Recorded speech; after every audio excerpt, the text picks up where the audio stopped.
Look at the dichotomy here. I've never seen anything like this crazy. 38% rotten critic score. 97% fresh audience score.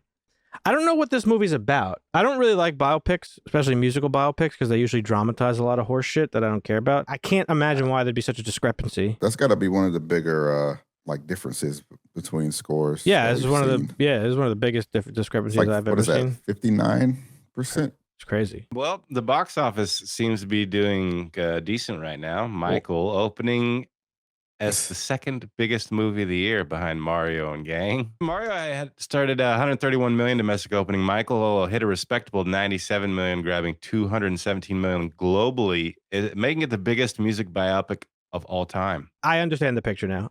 AI just helped me.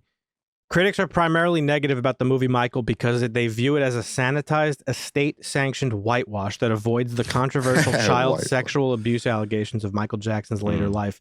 Reviewers described it as a ghoulish, surface-level puff piece that acts more like a concert film or a visual jukebox than a probing, complex, or honest biopic. So there's the controversy. Critics wanted this to become a Frankenstein's monster, torches and pitchforks attack on Michael Jackson, which has been the media's entire relationship with him throughout his entire life. And they just wanted more of that. They tried to demonize him for years, and most people... He's a very complicated individual in terms of... Most people came to his defense. Because he didn't do anything. And he did some weird shit, but he did weird shit, but not what they claimed, and it was not the Epstein shit that But he was a man who was robbed of his childhood. Yes. He was basically a child employee, and correct. And his father was an abusive piece of shit, which I think is the primary premise of this movie. I saw a couple of memes that said that suggested that that's kind of what this movie focuses on, is his early life with his father and stuff. If you don't have a childhood, you will remain he had like a childlike mentality. Yeah, he was weird. Would I have my kid go sleep over his house? Probably, yeah. If Michael Jackson wants to hang out with my kid and I'm a parent in the 80s, I'm gonna be like, oh my God, this is the most famous person alive. It is easy to look back in hindsight and be like, oh, I would never let my kid go. I don't know if I would, but and some of the other people... It is definitely easy to look back after the fact of everything that came out. But it's different when he's literally at his peak. Exactly. It's Michael Jackson, dude. Yes, you're going to send your kid to go live with him. What are you talking about? But Macaulay Culkin and Corey Feldman and all the other people, they have continued to defend him and be like, yo, none of that shit is true. Exactly. And even the kid, I think what his name, Chandler, he once... it felt like he might have been forced by his parents. Because are you talking about the kids in the documentary that had come out on HBO a while back? I'm talking about this settlement that Chandler.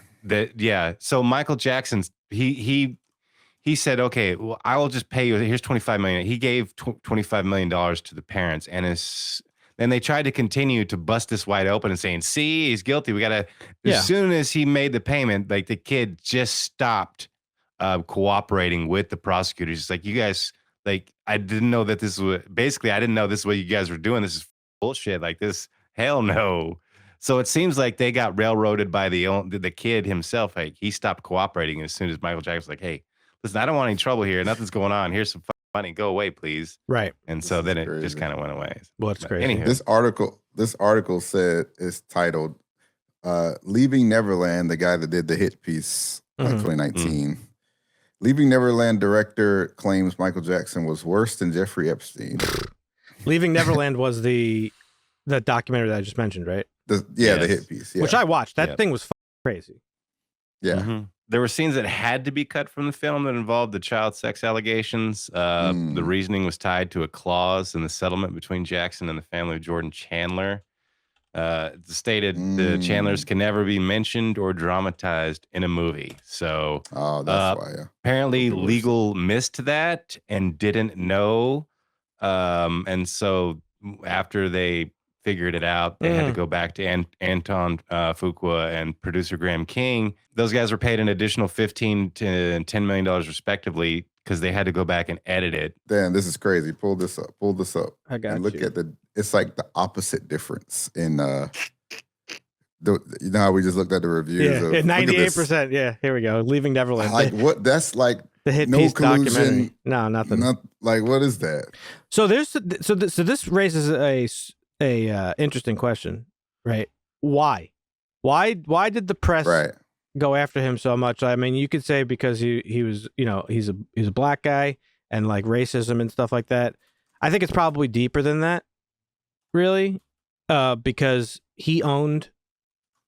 By the end of his life, I mean, there's some rumors. There's like conspiracy theories. There's some conspiracies, yeah. That he was killed because, like, he was killed purposefully because he owned like the majority of Sony's like catalog, pretty much. Yeah, I saw that. Which is probably true. I mean, let's be honest. It probably, yeah. Like, you know, and so I don't know. He was a very complicated man, I would imagine. Like personally, living the way he grew up and in the spotlight all the time. You're not just going to be a normal person, okay? But the media throughout his entire career with him on the allegation stuff, his like there was that rumors when you growing up. I remember that he like bleached his skin and did all this shit. That never happened. Right. He had that. He had that skin disease. Yeah, and so it's like throughout his entire life, the media was just shitting on him, and this seems like more of that, which is bizarre. Like he's dead. Right. Oh, the movie whitewashed his allegations. Yeah, because they were proven in court to not be real. Yeah. It's because, I mean, I think it's because he was like larger than life, and his music was like also larger than life. But like it was like meaningful music, like Man in the Mirror, like these, you know, these songs that are like not just he was putting out like quality shit. I remember one time we had like a "Don't Be Racist" assembly in elementary school, and they played his song Black or White. Like I was just an assembly to watch the music video of that. And I was like, what the like what are we doing? Like I was See guys? Yeah, don't be racist. This is what happened when we get along. Yeah, it was really funny. But listen, so Michael Jackson's the GOAT. Critics, always, eternally. Critics are the worst. I mean, there has to be an investigation into this. No, this is crazy. Like this biopic versus that other documentary. Yeah. And they're like a 60% discrepancy. Like look at the difference. It's actually insane. Crazy. It's just like that's a conspiracy. No, this didn't we confirm like all these guys are paid? Even like that is true. We talked about that. Some of them are, but they got exposed. This makes me want to see this movie more, and I don't even like biopics. So actually, I'm gonna watch it. Yeah, I bet it's good because I bet you it actually tells the real story of Michael Jackson's 90 life. Something by audience. That's pretty rare. Like that's a banger. This is Antoine Fuqua, and he is known for making socially conscious stories. Oh, he made the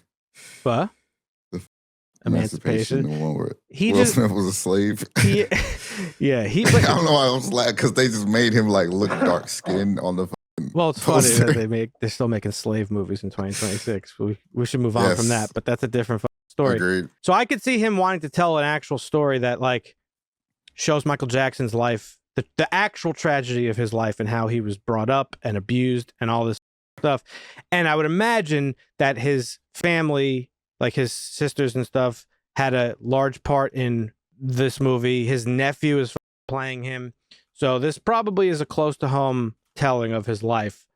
And so I would imagine it's actually a movie. It included the allegations. They just had to cut it out because legal somebody illegal got fired for that shit because they had to pay Anton and Graham King like an extra $25-35 million to come back and finish editing the movie and reshoot some shit. Yeah, but Radhayan Simon Pillay says there's a satisfying narrative in here for fans who wish to compartmentalize their feelings about Michael Jackson's complicated legacy. Somewhere in the lousy, cliched storytelling, which, to be fair, is no worse than Bohemian Rhapsody. Okay, bro.